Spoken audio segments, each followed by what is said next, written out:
Hi everyone, this is Jim. Welcome to this postmortem of my Blitz game number 533. I had the black piece as my opponent played knight f3 and I respond knight f6, just a flexible response. You often want the knight there, and it's kind of waiting to see what kind of setup white is going for. So he plays c4, and so now we've transposed into an English opening, so I play c5 so I can do my usual early d5 and break in the center.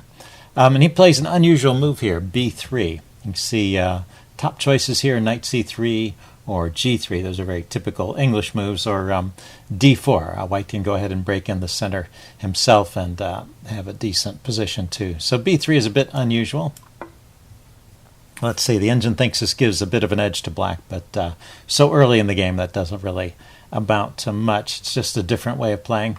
So I decided, rather than immediately breaking with d5 here, I would be better served by setting up a counter fianchetto, so that these bishops get on the long diagonal, they can at least get traded off, and I won't find myself at a disadvantage on the dark squares. So here, g3, going for a double fianchetto, looks like the normal way to play this position. What's surprising is that, although I'm out of my opening book in terms of my knowledge, we go on for quite a few moves and stay within the opening book of the program here. So e3 has been played, and I castle, which seems like natural response. The king defends the bishop here, and so this frees up the knight to move. I don't know if it has any great moves right away, but in the long run you want to have that. You don't want this knight to stay pinned. So he goes with bishop e2, and now I go with d5 here. Let's see, knight c6 would be the normal way of playing, but like I said, I like to get in this early d5 and provoke some trades, get at least one open line in the position. So he took, I took back with the knight. I could have taken with the queen, I guess, but this is okay. And then he trades off the dark squared bishop.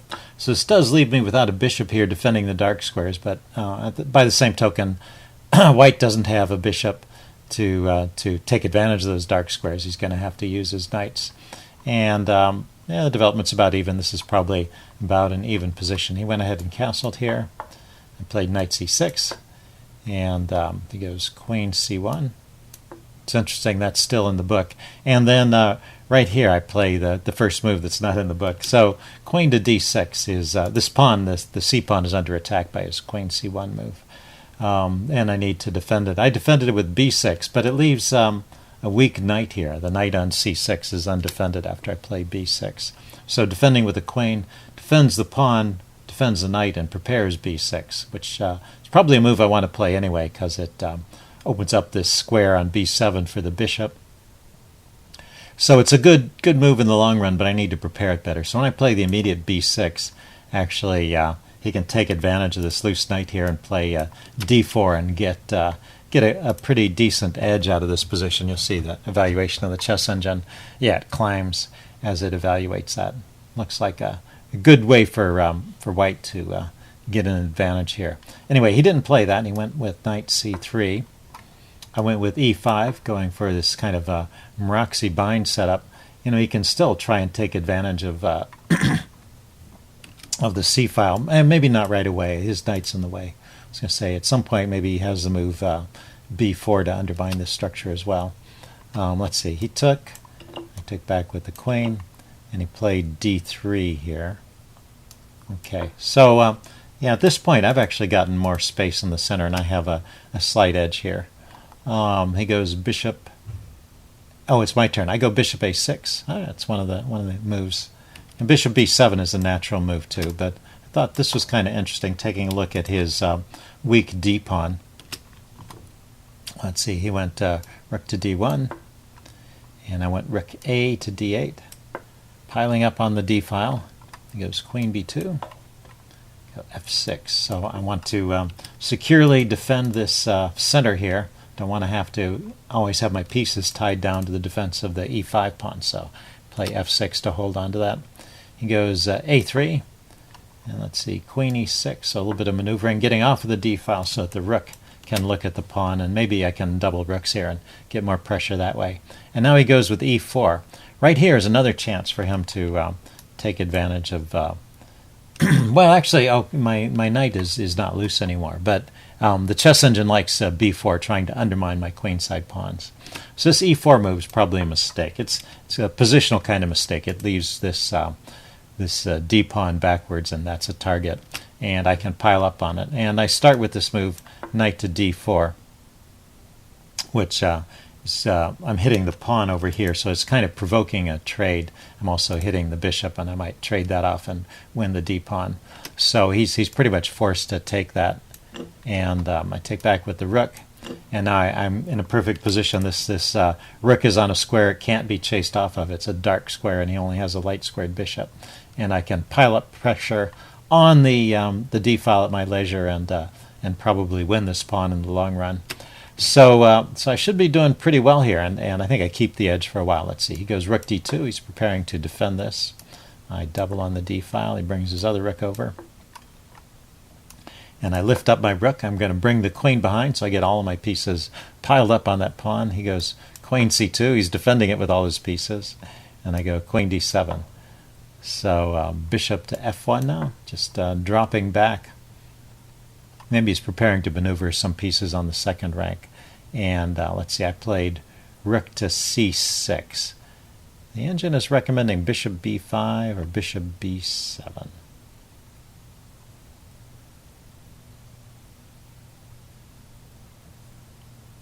And it may be possible that I can sacrifice the bishop over here and try and win the rook here if he takes back. That may be an idea in this position. Bishop b7 or bishop b5 is a way to get there.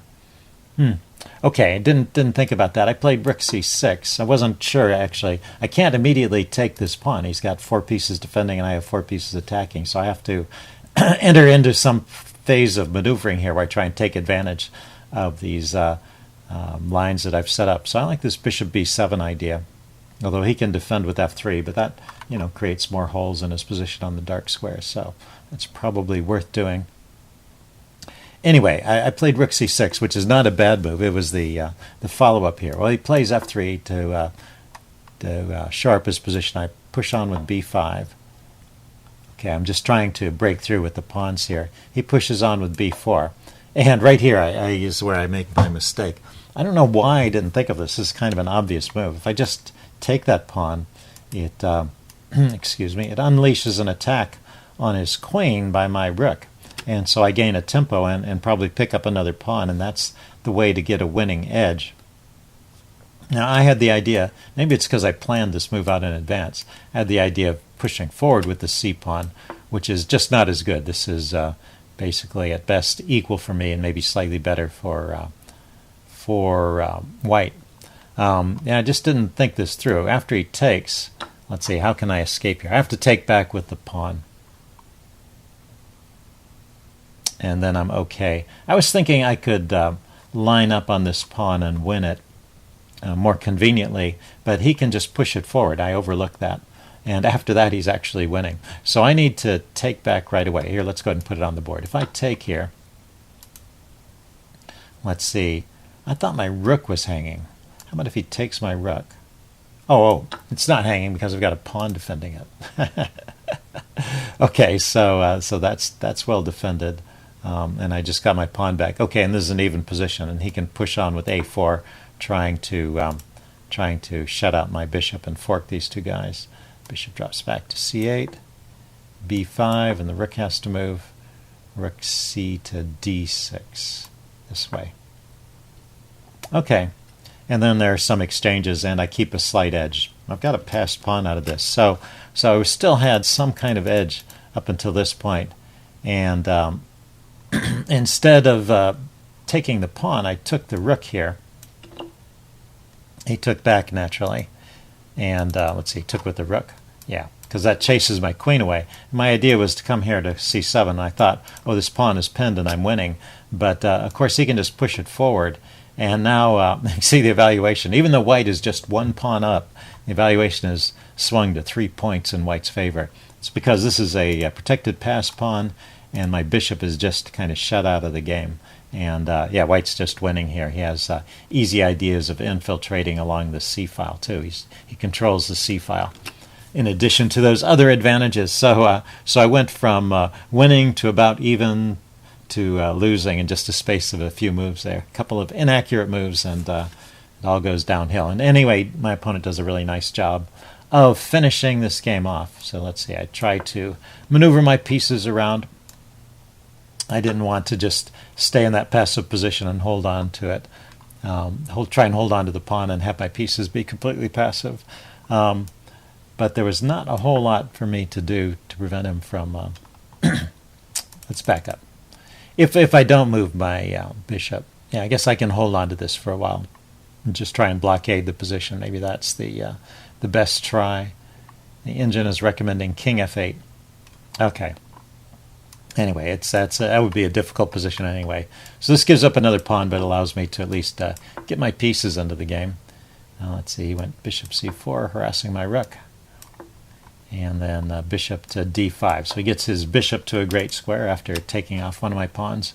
I can never really challenge it except to trade it off, which I decide to do here, or at least offer the trade. He goes queen to c4. And let's see, I drop back to d7 here. Cancel that. Oh, I went to d7. Kept the material on for the moment. He goes b5. Bishop to e8. Yeah, I think I eventually end up on that f7 square. He pushes on with a4. Bishop f7. Yeah, I just felt like I had to try and do something about that battery. But all these trades help my opponent. But he's going to win anyway with these advanced pawns over here on the queen side. Not too much to be done about it. c6. Rook e7. Just shuffling my pieces around. He plays h3. I play h5. Played queen d5. Okay, he's lining up on the d file. Let's see, I've moved my king out of the way. I'm covering these squares so his queen can't invade. The queen comes on to d6, and of course these trades are helpful to white, but I didn't see any way of avoiding it. So I go here, and he takes the queen, take back, and then he finishes me off with this nice check here, which forces an exchange. And then he has a pawn, which is too far past to stop, so I resign at this point. Anyway, yeah, well played by my opponent, as I said. And yeah, you got to watch, you got to watch those little tactics there. It wasn't so much tactics; it was actually just kind of a failure to think things through at a critical moment in the game. It's back in this position here when he played. I played b5 and he played b4. Yeah, starting here, I just wasn't thinking clearly for a few moves, and the game rapidly went downhill.